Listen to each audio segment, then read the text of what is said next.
आजची कथा आहे रेवतीची. रेवती एका श्रीमंत घरातील मुलगी. घरात नोकर चाकर सुखसोयी सगळं काही होतं, पण त्याच घरात काम करणाऱ्या एका मजुराच्या मुलावर तिचं मन जडलं. हळूहळू मैत्री प्रेमात बदलली आणि त्या प्रेमासाठी रेवतीनं घरच्यांशी खोटं बोलायला सुरुवात केली. घरात आई वडील नसताना ती त्या मुलाला घरात बोलावू लागली. प्रेमाच्या नादात ती नात्यांच्या मर्यादा विसरली आणि नकळत आई वडिलांचा विश्वास तोडू लागली. पण एक दिवस नशिबाने वेगळंच वळण घेतलं. रेवतीचे आई वडील अचानक घरी परतले आणि त्यांनी जे दृश्य पाहिलं त्याने त्यांच्या पायाखालची जमीनच सरकली. त्यांची स्वतःची मुलगी आणि घरात काम करणाऱ्या मजुराचा मुलगा, दोघंही अश्लील अवस्थेत त्यांच्या समोर होते. वडिलांचा राग अनावर झाला. त्यांनी त्या मुलाला घराबाहेर हाकलून दिलं. घरात मोठा वाद झाला. रेवती खूप रडली, विनवण्या केल्या, पण वडिलांनी एकच निर्णय घेतला, त्या मुलाशी तिचा संबंध कायमचा संपवायचा. काही दिवसांनी मात्र आणखी एक धक्का बसला. रेवती गरोदर असल्याचं समजलं. ती घाबरली. तिने तिच्या प्रियकराला सतत फोन करायला सुरुवात केली. त्याला भेटण्याचा प्रयत्न केला, पण त्याचा फोन कायम बंद आणि तो कुठेच सापडत नव्हता. जणू तो अचानक तिच्या आयुष्यातून गायबच झाला होता. घरच्यांनी तिला समजावलं आणि शेवटी तिचा गर्भपात करण्यात आला. काळ पुढे सरकत गेला. काही महिन्यांनी रेवतीचं लग्न एका चांगल्या मुलासोबत लावून देण्यात आलं. तिचा संसार सुरू झाला. तिचा नवरा तिच्यावर खूप प्रेम करत होता. तिच्यावर डोळे झाकून विश्वास ठेवत होता. काळानुसार रेवती 2 मुलांची आई झाली. घर, संसार, मुलं सगळं काही सुरळीत चाललं होतं. पण भूतकाळ कधीच पूर्णपणे संपत नाही. तो कधी ना कधी सावलीसारखा पुन्हा समोर उभा राहतो. लग्नानंतर 4-5 वर्षांनी अचानक एक दिवस रेवतीच्या मोबाईलवर एक मेसेज आला. तो मेसेज तिच्या त्याच जुन्या प्रियकराचा होता. मला तुला भेटायचं आहे. हा मेसेज पाहून रेवतीच्या हातपायांवर थरकाप उडाला. अनेक वर्षांनंतर अचानक तो पुन्हा तिच्या आयुष्यात परत आला होता. रेवतीनं नवऱ्याशी खोटं बोललं आणि ती त्याला भेटायला गेली. भेटताच तो पुन्हा जुन्या आठवणी जाग्या करू लागला. चल आपण पळून जाऊ, लग्न करू, पुन्हा माझी हो, तो म्हणू लागला. रेवतीच्या मनात अजूनही त्याच्याबद्दल काही भावना होत्या, पण आता तिच्या मनात तिचा नवरा आणि मुलंही होती. नको, आता शक्य नाही, मी आता दुसऱ्याची आहे, ती त्याला सांगू लागली. पण तो थांबला नाही. तो तिच्या जवळ येऊ लागला. तिचा हात धरू लागला. जुन्या आठवणी सांगत तिच्या मनावर प्रभाव टाकू लागला आणि शेवटी तो म्हणाला, फक्त एक रात्र, फक्त एक रात्र माझी हो, मग मी कायमचा तुझ्या आयुष्यातून निघून जाईल. रेवतीच्या मनात वादळ उठलं. बराच वेळ विचार केल्यानंतर मनात काहीतरी ठरवून ती त्याच्याकडे एक रात्र घालवायला तयार झाली. पण तिला माहिती नव्हतं की त्याच वेळी तिच्या नवऱ्याला काहीतरी संशय आला आहे. आणि मग तो रेवतीच्या वडिलांना घेऊन थेट त्या पत्त्यावर पोहोचला जिथे रेवती तिच्या प्रियकराला भेटायला गेली होती, एक रात्रीसाठी. रेवतीचा नवरा दरवाजा तोडून घरात प्रवेश करतो, पण त्याच्या समोर जे दृश्य होतं ते पाहून त्या नवऱ्याच्या पायाखालची जमीनच सरकली. कारण समोर रेवती आणि तिचा तो प्रियकर. तर ही कथा आहे एका भूतकाळाची, जो अनेक वर्षांनंतर परत येऊन एका संसाराला मोडण्याच्या उंबरठ्यावर आणून उभा राहिला. चला आता पुढे पाहूया त्या रात्री नक्की काय घडलं आणि रेवतीच्या आयुष्याने पुढे कोणतं वळण घेतलं. त्यासाठी स्टोरी पूर्ण ऐका. गावाच्या टोकाला एक मोठं आलिशान घर होतं. त्या घराभोवती हिरवळ मोठं अंगण आणि उंच कंपाऊंड वाल होती. त्या घरात राहत होते रेवतीचे वडील, त्यांची बायको आणि त्यांची एकुलती एक लाडाची मुलगी रेवती. रेवती लहानपणापासून खूप लाडात वाढलेली. महागड्या शाळेत शिक्षण, चांगले कपडे, खेळणी, सगळ्या सुखसुविधा, पण तरीही तिच्या स्वभावात अहंकार नव्हता. ती खूप मोकळी, हसरी आणि मनानं निरागस मुलगी होती. रेवतीच्या वडिलांचा स्वभावही खूप चांगला होता. त्यांना पैशांचा गर्व नव्हता आणि गरीब श्रीमंत असा भेदभाव ते कधीच करत नसत. त्यांच्या बंगल्याच्या मागच्या बाजूला काही मजुरांची छोटी घरे होती. त्यांच्यापैकी एक होता गणपत. रोज सकाळी तो बंगल्याच्या बागेत काम करायला यायचा. मेहनती, प्रामाणिक माणूस. त्याचा एक मुलगा होता राहुल. राहुल शांत, साधा आणि अभ्यासू मुलगा होता, पण घरची परिस्थिती खूप गरीब. अनेक वेळा त्याच्याकडे नीट पुस्तके देखील नसत. एक दिवस रेवतीचे वडील बागेत फिरत होते तेव्हा त्यांनी राहुलला एका कोपऱ्यात बसून जुनं पुस्तक वाचताना पाहिलं. त्या छोट्या मुलाच्या डोळ्यात शिकण्याची एक वेगळीच चमक होती. त्यांनी त्याच्याशी बोलायला सुरुवात केली. बोलता बोलता त्यांना समजलं की राहुलला खूप शिकायचं आहे, पण घरची परिस्थिती त्याला परवानगी देत नाही. त्या दिवशी रेवतीच्या वडिलांनी एक मोठा निर्णय घेतला. त्यांनी गणपतला बोलावलं आणि म्हणाले, तुझा मुलगा हुशार आहे, त्याला मी रेवती ज्या शाळेत शिकते त्याच शाळेत घालतो. त्याच्या शिक्षणाचा खर्च मी करेन. गणपतच्या डोळ्यात पाणी आलं. गरीब बापाला त्या दिवशी असं वाटलं की देवानेच त्याच्या मुलासाठी कोणीतरी पाठवलं आहे. त्या दिवसापासून राहुलचं आयुष्य बदललं. तो रेवतीच्या शाळेत शिकायला लागला. सुरुवातीला तो खूप संकोचलेला असायचा. श्रीमंत मुलांमध्ये बसताना त्याला स्वतःचं गरीबपण जाणवायचं, पण रेवतीनं त्याला कधीच परक वाटू दिलं नाही. ती त्याच्यासोबत बसायची, त्याच्यासोबत अभ्यास करायची, कधी कधी त्याच्यासोबत खेळायलाही जायची. हळूहळू त्यांची मैत्री घट्ट होत गेली. शाळा संपली की दोघे एकत्र घरी यायचे. कधी अंगणात क्रिकेट, कधी अभ्यास, कधी फक्त गप्पा. रेवतीचे वडील हे सगळं पाहून आनंदी व्हायचे. ते नेहमी म्हणायचे की माणसात कधीच भेदभाव करू नये. पण घरातील दुसरी व्यक्ती मात्र हे सगळं शांतपणे पाहत होती. ती म्हणजे रेवतीची आई. सुरुवातीला तिला काही वाटलं नाही. मुलं एकत्र खेळतात, अभ्यास करतात हे स्वाभाविकच होतं. पण वर्ष पुढे सरकत गेली तसं रेवती आणि राहुल दोघंही मोठे होत गेले. आता ते 12वी मध्ये शिकत होते. त्या वयात त्यांच्या नात्यात हळूहळू बदल होऊ लागला. आधीची साधी मैत्री आता वेगळी वाटू लागली. एकमेकांना पाहिलं की मन धडधडू लागायचं. जवळ बसलं की शांतता निर्माण व्हायची. एकमेकांपासून दूर राहणं कठीण वाटू लागलं. एक संध्याकाळ अशी आली की घरात कोणी नव्हतं. रेवतीचे वडील आणि तिची आई बाहेर गेले होते. रेवती हॉलमध्ये बसून अभ्यास करत होती. तेवढ्यात राहुल घरात आला. दोघे नेहमीसारखे बोलत होते, पण त्या दिवशी वातावरण वेगळं होतं. रेवतीच्या डोळ्यात एक वेगळीच चमक होती आणि राहुलच्या मनातही काहीतरी वेगळं चालू होतं. बोलता बोलता दोघं अगदी जवळ आले. त्यांच्या नजरा एकमेकांत अडकल्या. त्या क्षणी त्यांना आजूबाजूचं काहीच दिसत नव्हतं. त्या निरागस मैत्रीने हळूहळू वेगळं रूप घेतलं. हात हातात आले, श्वास जवळ आले आणि त्या भावनांच्या भरात त्यांनी कधीच विचार केला नाही की ते काय करत आहेत. त्या वयात त्यांच्या मनात फक्त एकमेकांबद्दलचं आकर्षण होतं आणि तेच आकर्षण त्यांना वारंवार जवळ आणत होतं. अशा भेटी हळूहळू वाढू लागल्या. घरात कोणी नसेल तेव्हा राहुल घरी यायचा. दोघे तासनतास एकत्र बसायचे. गप्पा, हसू, एकमेकांचा स्पर्श आणि हळूहळू त्यांनी सगळ्या मर्यादा ओलांडल्या होत्या. हे सगळं ते फक्त 12वी मध्ये असतानाच घडत होतं. पण घरातली एक व्यक्ती आता सतर्क झाली होती. ती म्हणजे रेवतीची आई. तिला काहीतरी चुकीचं घडत असल्याची जाणीव होऊ लागली होती. रेवतीचा राहुलकडे पाहण्याची बदललेली नजर, राहुलचं सतत घरात येणं आणि त्यांच्या वागण्यात दिसणारी एक वेगळीच घाई, हे सगळं तिच्या लक्षात येऊ लागलं. एक दिवस तिने रेवतीला रागाने विचारलं, तो राहुल इतका घरात का येतो? दिवसभर तुमचीच गाठ पडते. रेवती लगेच म्हणाली, आई, तो माझा मित्र आहे. आपण लहानपणापासूनच एकत्र आहोत. पण तिच्या आईच्या मनाला समाधान मिळत नव्हतं. त्या रात्री तिने आपल्या नवऱ्याशी बोलायचं ठरवलं. ती शांतपणे म्हणाली, मला राहुलचं वागणं जरा बरोबर वाटत नाही. आता रेवती मोठी होत आहे. तो सतत घरात येणं मला आवडत नाही. पण रेवतीचे वडील हसत म्हणाले, अगं, तू उगाच विचार करतेस. राहुल आपल्याच घरचा मुलगा आहे. मी त्याला आपल्या मुलासारखं मानतो. ती पुन्हा म्हणाली, तरीही मला काहीतरी चुकीचं वाटतंय. पण त्यांनी तिचं बोलणं फार मनावर घेतलं नाही, कारण त्यांच्या मनात राहुलबद्दल पूर्ण विश्वास होता. त्यांनी कधीच गरीब श्रीमंत असा भेदभाव केला नव्हता. त्यांनी राहुलला नेहमी आपल्या मुलासारखंच मानलं. पण त्याच विश्वासाचा फायदा घेत रेवती आणि राहुल मात्र त्यांच्या भावनांच्या आहारी जात होते. त्याच दिवसात रेवती आणि राहुल याचं आकर्षण इतकं वाढलं होतं की एकमेकांशिवाय त्यांना राहणंच कठीण वाटू लागलं होतं. शाळा, अभ्यास, गप्पा या सगळ्यांच्या आड लपून त्यांच्या भेटी वाढत चालल्या होत्या. एक दिवस अशीच एक संधी त्यांना मिळाली. घरात कोणीच नव्हतं. रेवतीचे वडील आणि तिची आई गावाला गेले होते. त्या मोठ्या घरात पूर्ण शांतता होती. रेवती आपल्या खोलीत होती आणि थोड्याच वेळात राहुलही तिथे आला.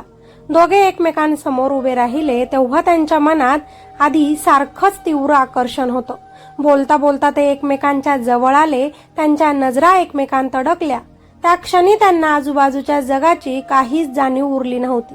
भावनांच्या भरात ते दोघंही एकमेकांच्या इतके जवळ आले की पुन्हा एकदा त्यांनी सगळ्याच मर्यादा विसरल्या. त्या मोठ्या घरात त्या क्षणी फक्त त्यांच्या श्वासाचा आवाज होता. पण नशिबाला कदाचित काहीतरी वेगळंच मंजूर होतं, कारण त्याच वेळी अचानक मुख्य दरवाजाचा आवाज झाला. रेवतीचे वडील आणि तिची आई गावाहून अपेक्षेपेक्षा लवकर परत घरी आले होते. त्यांनी घरात पाऊल टाकलं आणि आतल्या खोलीकडे गेले आणि पुढच्याच क्षणी जे दृश्य त्यांच्या डोळ्यांसमोर आलं ते पाहून त्यांच्या पायाखालची जमीनच सरकली. रेवती आणि राहुल त्या अवस्थेत उभे होते. काही क्षण घरात पूर्ण शांतता पसरली. कोणाच्याही तोंडातून शब्द बाहेर पडत नव्हते. रेवतीची आई तर हादरूनच गेली, पण रेवतीचे वडील मात्र संतापाने थरथरू लागले. त्यांच्या डोळ्यांत प्रचंड राग होता. त्यांनी राहुलकडे रोखून पाहिलं आणि जोरात ओरडले, "हे काय चाललंय इथे?" राहुल घाबरून गप्प उभा राहिला. त्याच्या तोंडातून एकही शब्द बाहेर येत नव्हता. रेवतीही थरथरत होती. त्या क्षणी रेवतीच्या वडिलांचा राग अनावर झाला. त्यांनी राहुलला खूप कठोर शब्दात सुनावलं, "मी तुला आपल्या मुलासारखं मानलं, तुला शिकवलं, आपल्या घरात येऊ दिलं आणि तू माझ्या विश्वासाचा असा फायदा घेतलास." राहुल खाली मान घालून उभा राहिला. त्याच्याकडे उत्तर नव्हतं. त्या रागाच्या भरात रेवतीच्या वडिलांनी लगेचच एक निर्णय घेतला.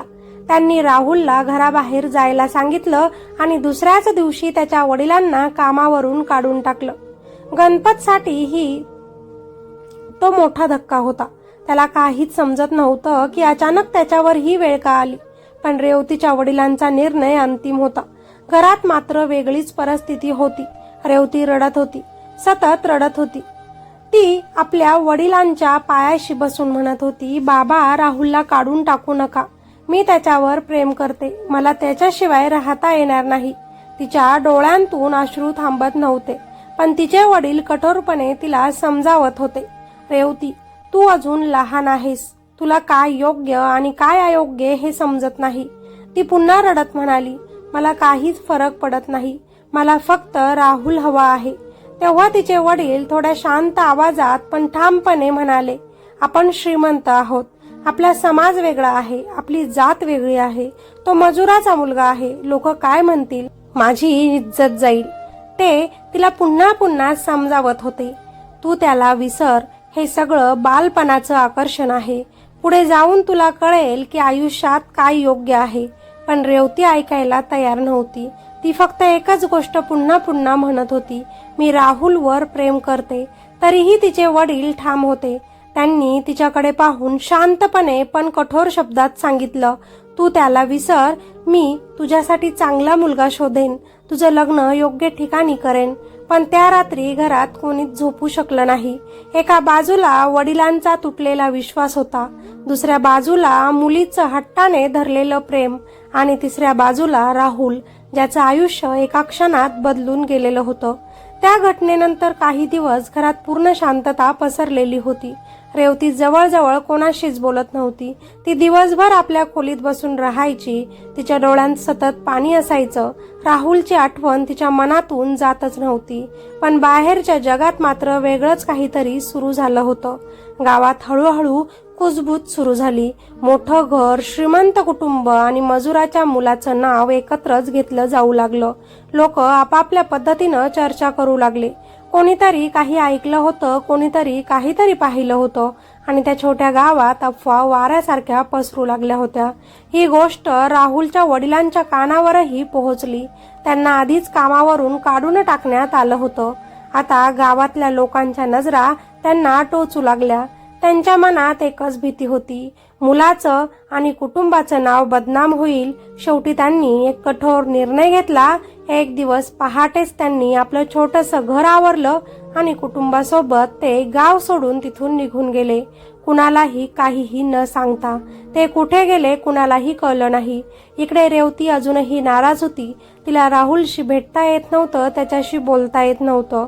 तिच्या मनात सतत त्याचीच आठवण होती. दिवस जात होते पण तिचं मन अजूनही तिथेच अडकलं होतं. काही दिवसांनी मात्र तिच्या तब्येतीत बदल जाणवू लागला. तिला वारंवार मळमळ होऊ लागली, उलट्या होऊ लागल्या. सुरुवातीला तिला वाटलं कदाचित तब्येत बिघडली असेल, पण तिच्या आईच्या मनात मात्र एक वेगळीच भीती घर करू लागली होती. ती रेवतीकडे बारकाईनं लक्ष ठेवू लागली. तिच्या आईच्या मनात जे संशयाचं सावट होतं ते हळूहळू खरं ठरत असल्याची जाणीव तिला होत होती. शेवटी एक दिवस तिनं रेवतीला डॉक्टरांकडे नेलं. तपासणी झाली आणि डॉक्टरांनी जे सांगितलं ते ऐकून तिच्या आईच्या हातापायांवरचं बळच गेलं. रेवती गरोदर होती. काही क्षण तिथे पूर्ण शांतता पसरली. रेवतीलाही हे ऐकून धक्काच बसला. तिच्या आईच्या डोळ्यात पाणी आलं. तिला लगेच समजलं की आता ही गोष्ट लपवणं कठीण होणार आहे. घरी परतल्यावर ही गोष्ट रेवतीच्या वडिलांना सांगितली गेली.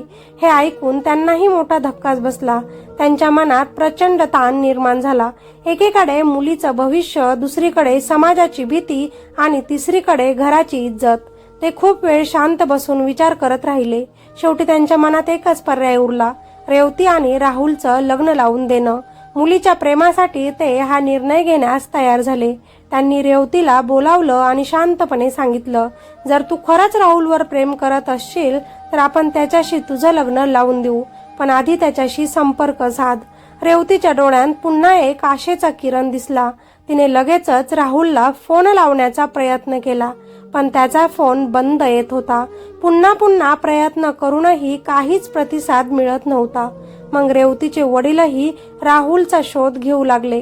गावात, ओळखीच्या लोकांकडे, आसपासच्या ठिकाणी, पण कुठेही राहुल किंवा त्याचं कुटुंब सापडलं नाही. ते जणू अचानक जगातून गायबच झाले होते.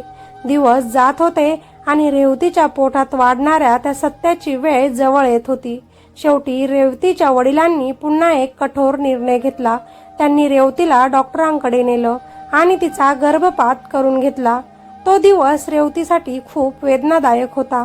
तिच्या मनात हजारो भावना होत्या, पण परिस्थितीपुढे ती पूर्णपणे असहाय्य झाली होती. घरी परतल्यावर तिचे वडील तिच्या समोर बसले. त्यांच्या डोळ्यांतही पाणी होतं. ते थरथरत्या आवाजात तिला म्हणाले, ही गोष्ट आता इथेच संपली पाहिजे. कुणालाही याबद्दल काहीच कळता कामा नये, नाहीतर आपली खूप बदनामी होईल. ते पुढे म्हणाले, मी सांगेल त्या मुलासोबत तू लग्न कर, तिथे तू खुश राहशील. त्या क्षणी रेवती शांत बसून ऐकत होती. तिच्या डोळ्यांतून अश्रू वाहत होते. तिचं पहिलं प्रेम, तिचं पहिलं नातं, तिचं सगळं आयुष्य एका क्षणात तुटून पडलं होतं. पण आपल्या वडिलांच्या डोळ्यांतलं दुःख पाहून शेवटी तिनं हळूच मान डोलावली. बापासाठी, घरासाठी आणि त्या गुपिताला कायमचं दडपण्यासाठी. शेवटी दुसरीकडे लग्न करण्यास ती तयार झाली. सुरुवातीला तिच्या मनात फक्त वेदना आणि आठवणी होत्या, पण हळूहळू त्या वेदनेसोबत एक रागही निर्माण होऊ लागला. तिला वाटू लागलं की कठीण काळात राहुलनेच तिची साथ सोडली. जेव्हा तिला त्याची सर्वात जास्त गरज होती तेव्हाच तो कुठेच दिसला नाही. ही गोष्ट तिच्या मनात खोलवर बसली होती. तिचे वडीलही आता वेळ घालवू इच्छित नव्हते. जे काही घडलं होतं ते मागे सोडून मुलीचं आयुष्य पुन्हा नीट मार्गावर आणणं त्यांच्यासाठी महत्वाचं होतं. त्यामुळे त्यांनी जास्त वेळ न घेता रेवतीसाठी स्थळ पाहायला सुरुवात केली. काही दिवसांतच एक चांगलं स्थळ आलं, पंकजचं. पंकज शिक्षित, समजूतदार आणि चांगल्या कुटुंबातील मुलगा होता. त्याचं कुटुंबही सुसंस्कृत होतं. रेवतीच्या वडिलांनी सगळीकडून चौकशी केली. मुलाचा स्वभाव, कुटुंब, शिक्षण सगळं तपासून पाहिलं. त्यांना ते स्थळ आवडलं, पण यावेळी त्यांनी एक गोष्ट ठरवली होती, निर्णय मुलीवर सोपवायचा. त्यांनी रेवतीला शांतपणे सांगितलं की तिनं पंकजला भेटून त्याच्याशी बोलावं आणि मग स्वतःचा निर्णय स्वतः घ्यावा. रेवती सुरुवातीला थोडी संकोचली, पण ती पंकजला भेटायला तयार झाली. दोघे काही वेळ बसून बोलले. पंकजचा स्वभाव शांत आणि समजूतदार होता. तो बोलताना खूप संयमाने बोलत होता. त्याच्या बोलण्यात कुठेही अहंकार नव्हता. त्या भेटीत रेवतीला त्याच्यात एक प्रामाणिकपणा जाणवला. आयुष्याबद्दल त्याचा विचार साधा आणि स्पष्ट होता. त्या काही मिनिटांच्या संभाषणात रेवतीला वाटलं की हा माणूस कदाचित तिला समजून घेऊ शकेल. बराच विचार केल्यानंतर शेवटी तिनं होकार दिला. तिच्या वडिलांनीही लगेचच लग्नाची तयारी सुरू केली. काही दिवसांतच रेवती आणि पंकजचं लग्न मोठ्या थाटामाटात पार पडलं. लग्नानंतर रेवतीनं तिच्या नव्या आयुष्यात प्रवेश केला. सुरुवातीचे काही दिवस तिच्यासाठी थोडे अवघड होते. नवीन घर, नवीन माणसं, नवीन वातावरण. पण पंकजचा स्वभाव इतका समजूतदार होता की हळूहळू सगळं सोपं वाटू लागलं. तो तिची काळजी घ्यायचा, तिच्या भावना समजून घ्यायचा. दिवसेंदिवस त्यांचा संसार स्थिर होऊ लागला. हळूहळू रेवतीच्या आयुष्यात पुन्हा आनंद परत येऊ लागला. ती तिच्या नवऱ्यावर विश्वास ठेवू लागली. तिच्या आयुष्यात एक नवीन सुरुवात झाली होती. भूतकाळाच्या जखमा जणू हळूहळू भरू लागल्या होत्या. तरीही काही आठवणी अशा असतात ज्या पूर्णपणे कधीच मिटत नाहीत. कधी कधी जेव्हा रेवती एकटी बसायची, शांतपणे खिडकी बाहेर पाहत राहायची, तेव्हा तिच्या मनात राहुलची आठवण न कळत येऊन जायची. तिच्या आयुष्यात आता पंकज होता, एक स्थिर संसार होता, पण तरीही तिच्या मनातल्या त्या एका कोपऱ्यात राहुलची जागा अशी होती जी कदाचित कुणीच कधी भरू शकणार नव्हतं. असेच दिवस पुढे सरकत गेले आणि बघता बघता रेवतीच्या लग्नाला 5 वर्ष पूर्ण झाली. या 5 वर्षांत तिच्या आयुष्यात खूप काही बदललं होतं. पंकज सोबतचा संसार हळूहळू स्थिर झाला होता. दोघांमध्ये समजूतदारपणा वाढला होता, विश्वास निर्माण झाला होता.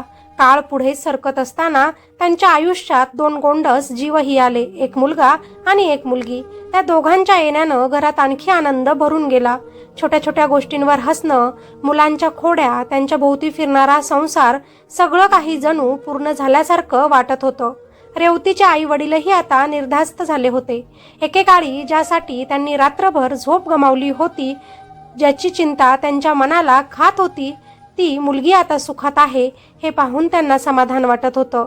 पंकज सारखा जीव लावणारा नवरा मिळाला होता, जो रेवतीची खूप काळजी घ्यायचा. तिच्या चेहऱ्यावरचं हसू पाहून त्यांना खात्री वाटत होती की मुलीचं आयुष्य योग्य मार्गावर आलं आहे.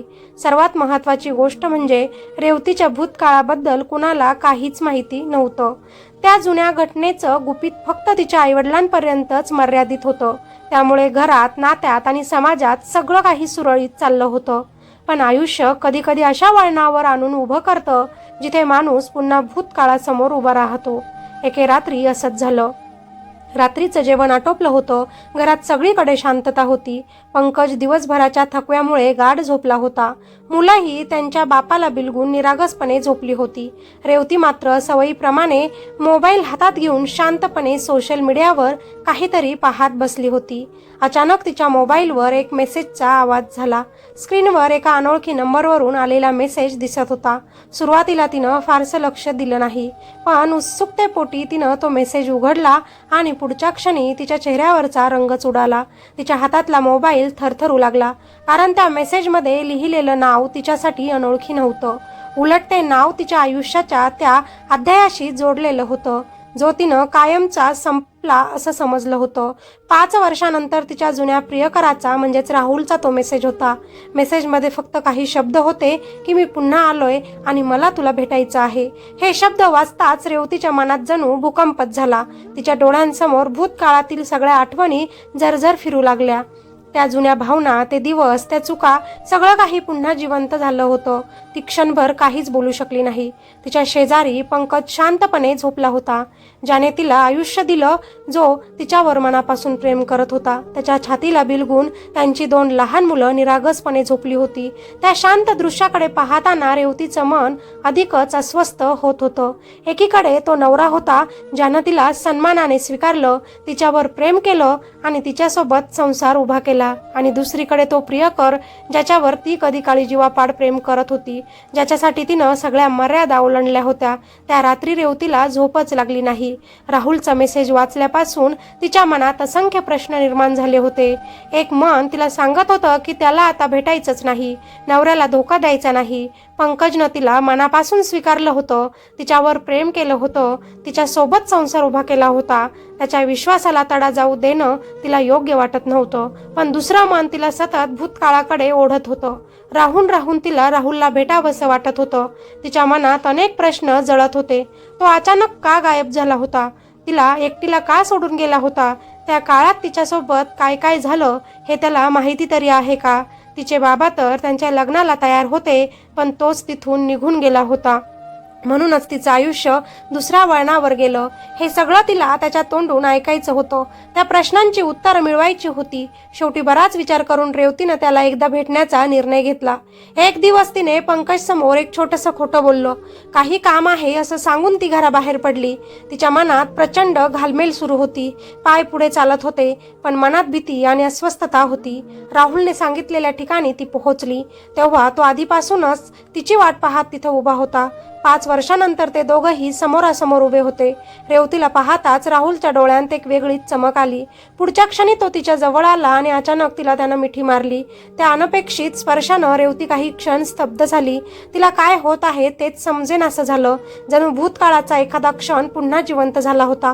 पण लगेचच तिला भान आलं. तिनं पटकन स्वतःला त्याच्या मिठीतून सोडवलं आणि 2 पावलं ती मागे सरकली. तिच्या आवाजात आता कठोरपणा होता.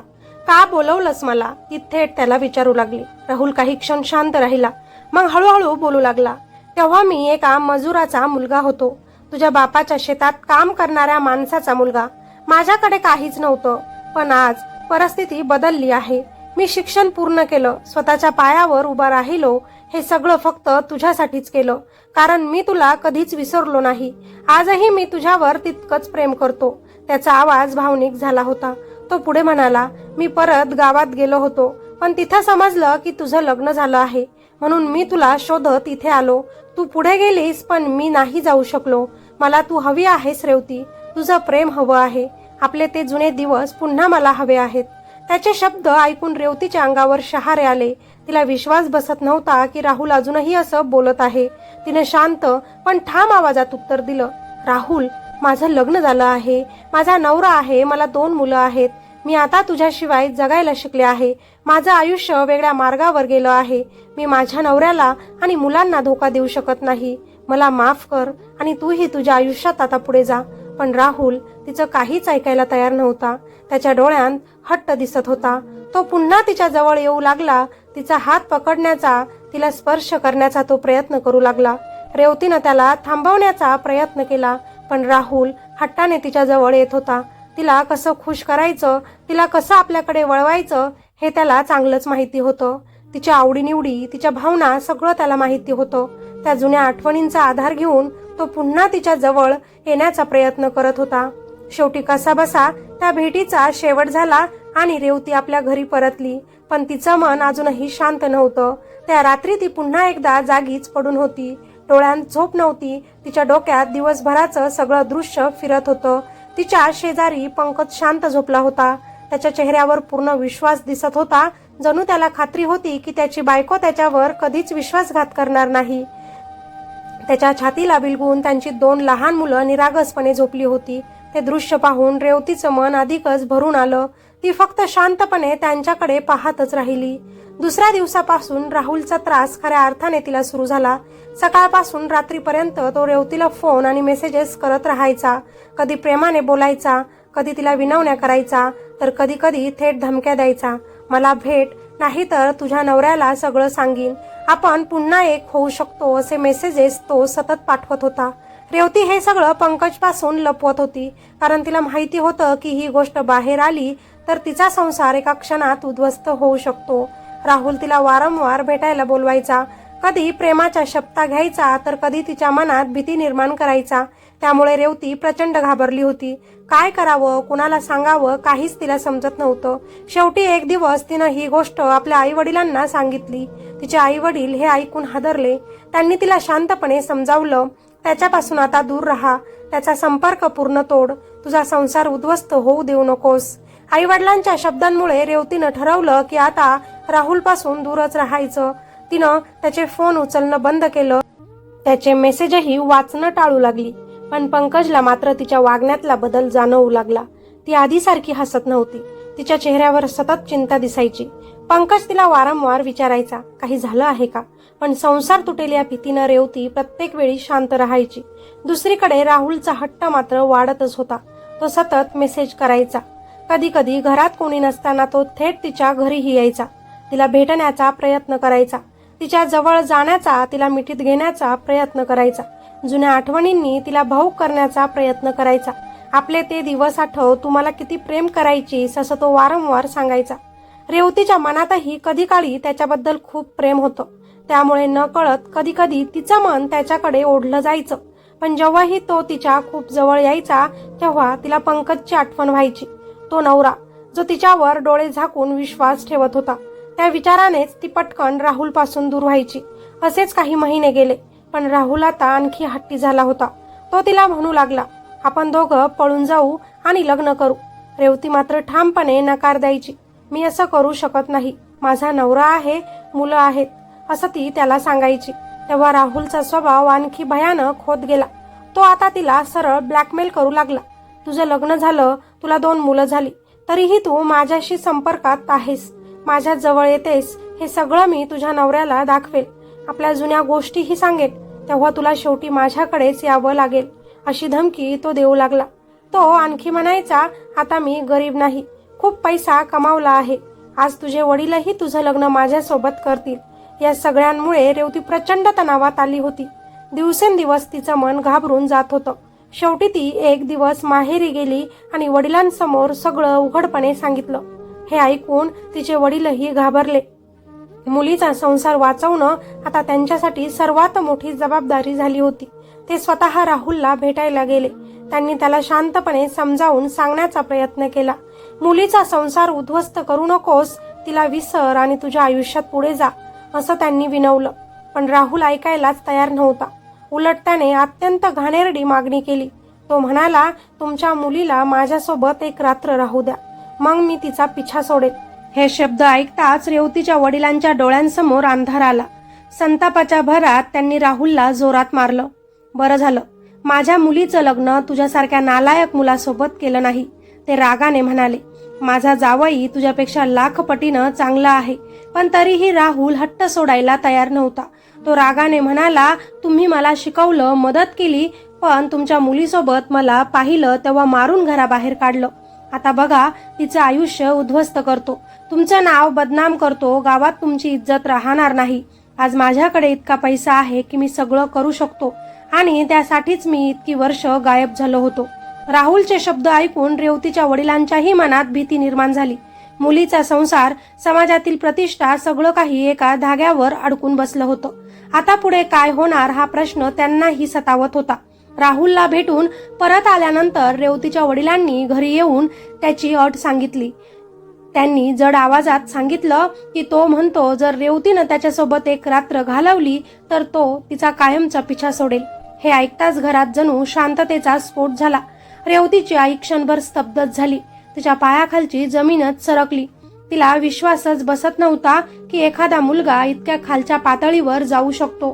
तिच्या डोळ्यात अश्रू उभे राहिले. रेवतीही हे ऐकून काही क्षण काहीच बोलू शकली नाही.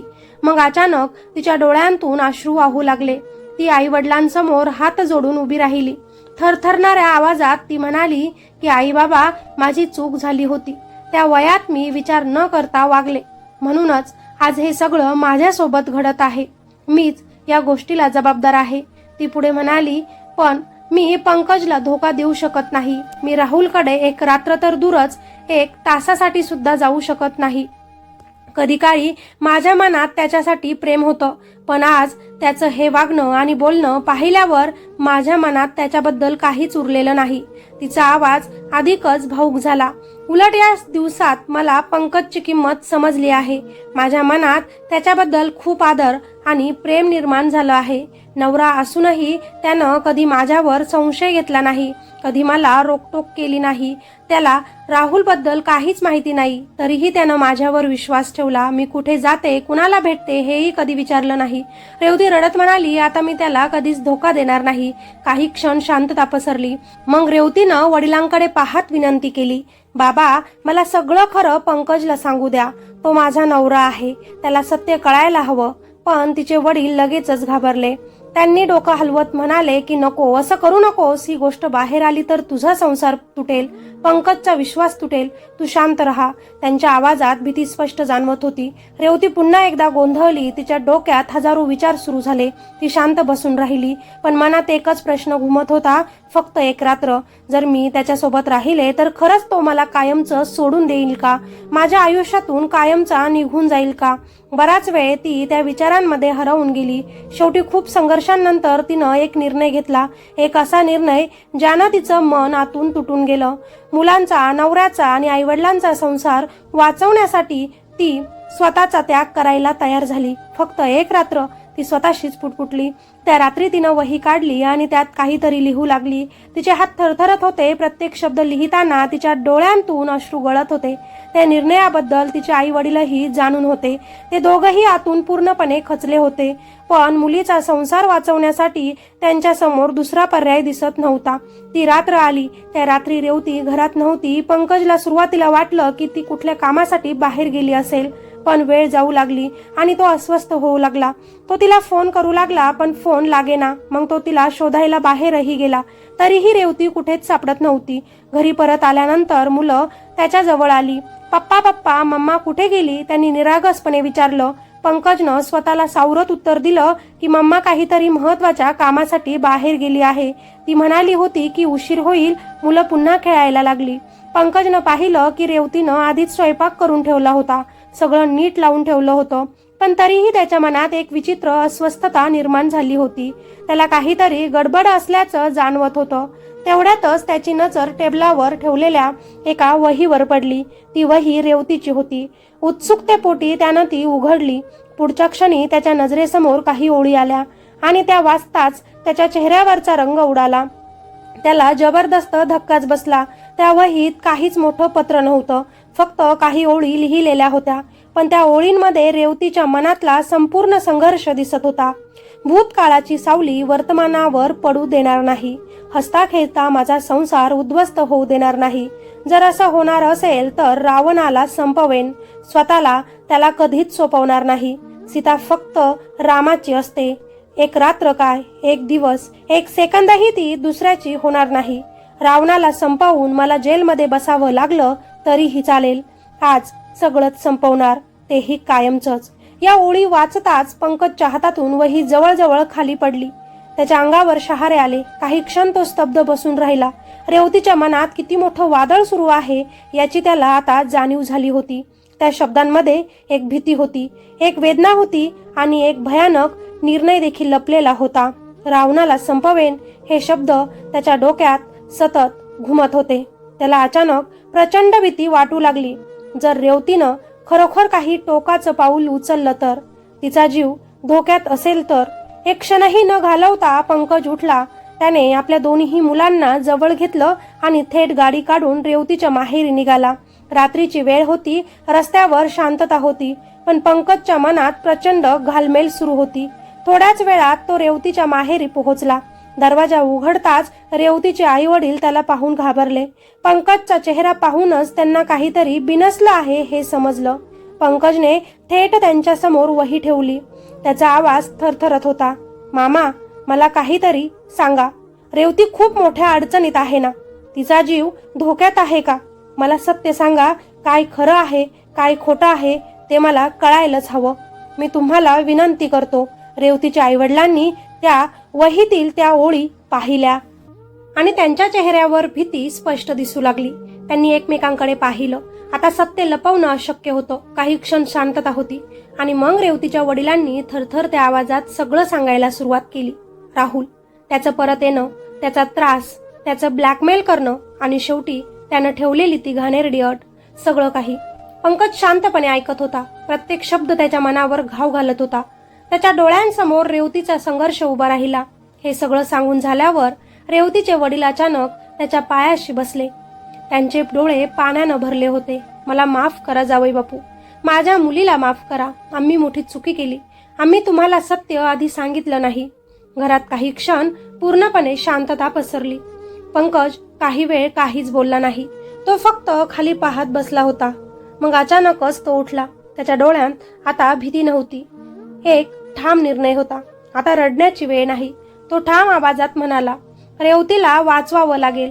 हे बोलून तो लगेचच बाहेर पडू लागला. रेवतीचे वडीलही लगेचच उठले. मी पण येतो तुमच्यासोबत, ते म्हणाले.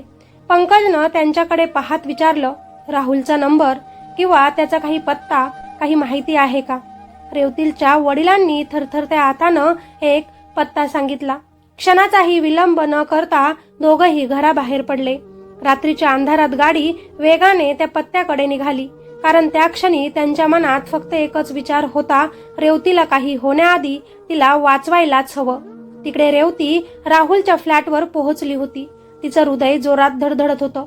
प्रत्येक पाऊल टाकताना तिच्या मनात भीती आणि संताप दोन्हीही होते. दरवाजा उघडून ती आत गेली आणि समोरचं दृश्य पाहून तिच्या अंगावर काटा आला. रूम पूर्णपणे सजवलेली होती. पलंगावर फुलांची सजावट केली होती. जणू एखाद्या सुहाग रात्रीसाठी खोली तयार केली होती. मंद लाईट, सुगंधी मेणबत्त्या सगळं पाहून रेवतीला क्षणभर धक्का बसला. समोर राहुल उभा होता. त्याच्या चेहऱ्यावर एक विचित्र आनंद दिसत होता. जणू तो त्या क्षणाची खूप वर्षांपासून वाट पाहत होता. त्याच्या मनात एकच योजना होती. आज कोणत्याही परिस्थितीत रेवतीचं मन जिंकायचं, तिच्या सोबत ही रात्र घालवायची, तिचं जुनं प्रेम पुन्हा जागं करायचं आणि मग तिला घेऊन इथून कायमचं निघून जायचं.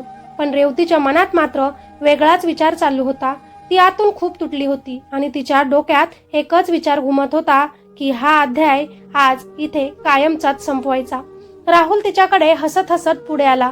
मी सांगितलं होतं ना, तू शेवटी माझ्याकडेच येशील, तो म्हणाला. पण रेवतीच्या डोळ्यात प्रेम नव्हतं, तिथे फक्त कठोरपणा दिसत होता. ती त्याला ऐकवू लागली, राहुल अजूनही वेळ गेली नाही, इथंच थांब. हे सगळं चुकीचं आहे. पण राहुल तिचं काहीच ऐकत नव्हता. तो हळूहळू तिच्या जवळ येऊ लागला. तिच्या खांद्याला स्पर्श करण्याचा प्रयत्न तो करू लागला. तिला मिठीत घेण्याचा प्रयत्न तो करू लागला. रेवती लगेचच मागे सरकली. असं होऊ शकत नाही, ती ठाम आवाजात त्याला म्हणाली. पण राहुल आता हट्टाने तिच्या जवळ येत होता. तो तिला स्पर्श करण्याचा प्रयत्न करतच होता. तिच्या जवळ जाण्याचा प्रयत्न तो करतच होता आणि रेवती स्वतःला त्याच्यापासून वाचवण्याचा प्रयत्न करत होती. तरीही शेवटपर्यंत ती त्याला समजावून सांगण्याचा प्रयत्न देखील करतच राहिली. राहुल माझा नवरा आहे, माझी 2 मुलं आहेत, ते माझ्यासाठी सगळं काही आहेत. आपण खूप मोठ्या चुका केल्या आहेत, पण आता सगळं संपलं आहे. हे ऐकून राहुलच्या चेहऱ्यावर राग दिसू लागला. पण जेव्हा रेवती तिच्या नवऱ्याबद्दल बोलू लागली, त्यानं तिच्यावर किती विश्वास ठेवला आहे हे सांगू लागली, तेव्हा तिच्या डोळ्यात अश्रू आले होते. माझा नवरा माझ्यावर डोळे झाकून विश्वास ठेवतो, ती राहुलला म्हणाली. मी त्याला सगळं सांगितलं तरी कदाचित तो मला माफ देखील करेल. पण आज मी इथे आले आहे कारण मला वाटलं की तू समजून घेशील. हे बोलताना तिचा आवाज खूप थरथरत होता आणि हे सगळं बोलत बोलत ती हळूहळू राहुलच्या जवळ जाऊ लागली. राहुलला वाटलं कदाचित तिचं मन बदलत आहे. पण रेवतीच्या मनात मात्र अजूनही एक भयानक निर्णय आकार घेत होता, जो पुढच्या काही क्षणात सगळ्यांचं आयुष्य कायमचं बदलून टाकणार होता. पुढे चालताना रेवतीच्या हातात राहुलनं बनवलेलं ड्रिंक होतं. पण त्याच्यात नकळत तिनं त्या ड्रिंक मध्ये आधीच मरणाचं औषध मिसळलं होतं. तिच्या मनात एकच विचार होता, आज कोणत्याही परिस्थितीत राहुलला हे पाजायचं, एकदाच कायमचं त्याच्या त्रासातून मुक्त व्हायचं. तिचे हात थरथरत होते पण मन कठोर झालं होतं. ती हळूहळू त्याच्या जवळ जाऊ लागली. राहुल मात्र तिच्याकडे वेगळ्याच नजरेनं पाहत होता. इतक्या दिवसांपासून जी रेवती त्याच्यापासून दूर दूर पळत होती, ती आज स्वतःहून त्याच्या जवळ येत होती. त्यामुळे त्याच्या मनात शंकेची एक हलकीशी रेषा उमटली. अचानक त्यानं तिच्या हातातून ते ड्रिंक खाली ठेवायला सांगितलं आणि स्वतः तिच्या जवळ यायचा प्रयत्न केला. पण पुढच्या क्षणी त्यानं तेच ड्रिंक उचललं आणि रेवतीच्या ओठांजवळ नेत म्हणाला, तू का पित नाहीस? आधी तू हे ड्रिंक पिऊन दाखव. तो तिच्यावर बळजबरी करू लागला. त्या क्षणीच रेवतीच्या मनात भीतीने थैमान घातलं. आपणच आपल्या प्लॅन मध्ये अडकलो, आता आपणच मरू का? आपल्या मुलांचं काय होईल? पंकज मला कधी माफ करेल का? असे हजारो प्रश्न तिच्या डोक्यात फिरू लागले. ती घाबरली. तिने राहुलला आपल्यापासून दूर ढकलण्याचा प्रयत्न केला. मला तुझा स्पर्शही आवडत नाही, आता मला सोड, मला मुक्त कर, ती रडत रडत म्हणू लागली. पण राहुल आता ऐकण्याच्या स्थितीतच नव्हता. तो तिच्यावर जबरदस्ती करण्याचा प्रयत्न करू लागला. रेवती त्याच्यापासून स्वतःला वाचवण्यासाठी धडपडत होती. तिकडे दुसरीकडे पंकज आणि रेवतीचे वडील गाडीतून वेगाने त्या फ्लॅटच्या दिशेनं जात होते. पंकजचं मन अस्वस्थ झालं होतं.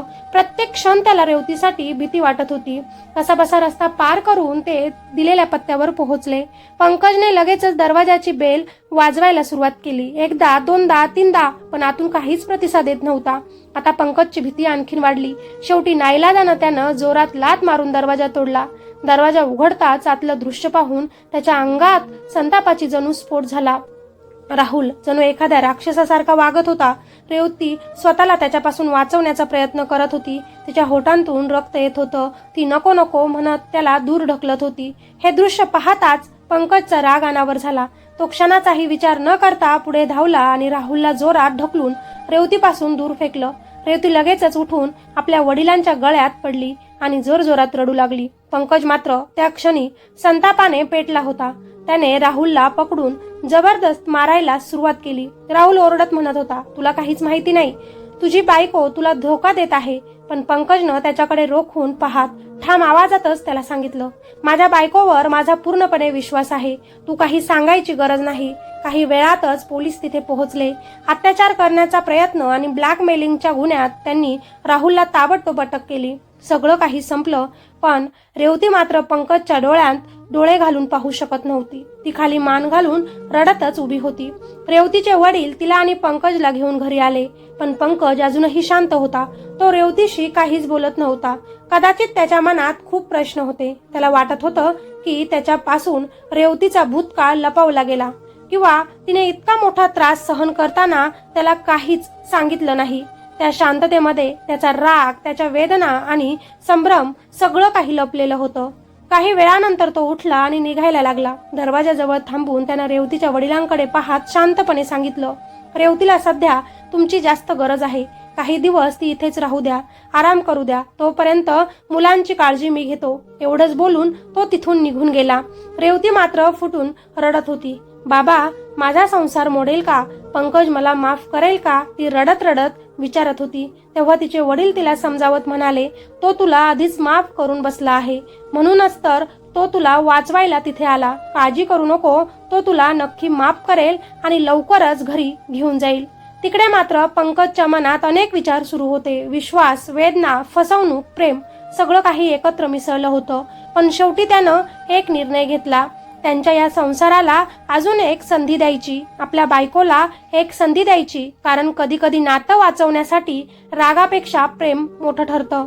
भूतकाळ कधीही पूर्णपणे पुसता येत नाही, पण त्यातून आपण काय शिकलो आणि पुढे कसा मार्ग निवडतो हे आपल्याच हातात असतं. प्रत्येक माणसाच्या आयुष्यात काही चुका, काही कमकुवत क्षण असतात, पण नातं टिकतं ते फक्त प्रेमामुळे नाही, तर विश्वास, प्रामाणिकपणा आणि योग्य वेळी घेतलेल्या निर्णयांमुळेच टिकतं. नात्यात भूतकाळ लपवला तर तो एक दिवस जखम बनून समोर येतो. म्हणूनच आयुष्यात कोणत्याही नात्याची सुरुवात करताना सत्य सांगणं आणि एकमेकांशी प्रामाणिक राहणं खूप महत्वाचं असतं. आणि जेव्हा संकट येतं तेव्हा दोष देण्यापेक्षा साथ देणारा हात जास्त मौल्यवान असतो. कारण खरी नाती तीच असतात जी चुका असूनही तुटत नाहीत, तर योग्य निर्णय घेऊन पुन्हा उभी राहतात. म्हणूनच लक्षात ठेवा, भूतकाळातून शिकायचं, वर्तमानात प्रामाणिक राहायचं आणि नात्यांसाठी योग्य निर्णय घेऊन एकमेकांची साथ द्यायची. मित्र आणि मैत्रिणींनो, पंकजनं जे केलं ते योग्य आहे का? त्याने रेवतीला पुन्हा स्वीकारायला हवं का? रेवतीनं चूक केली का? तिनं तिचा भूतकाळ आधीच पंकजला सांगायला हवा होता का? तुमचं मत काय आहे खाली कॉमेंटमध्ये नक्कीच लिहा. आणि ही स्टोरी आवडली का तुम्हाला? कशा प्रकारच्या स्टोरी तुम्हाला ऐकायला आवडतील हे सुद्धा मला खाली कॉमेंटमध्ये नक्कीच सांगा. व्हिडिओला लाईक करा आणि चॅनलवर नवीन असाल तर आपल्या चॅनलला सबस्क्राईब करायचं अजिबात विसरू नका. भेटूया अशाच एका नवीन स्टोरीमध्ये. तोपर्यंत धन्यवाद.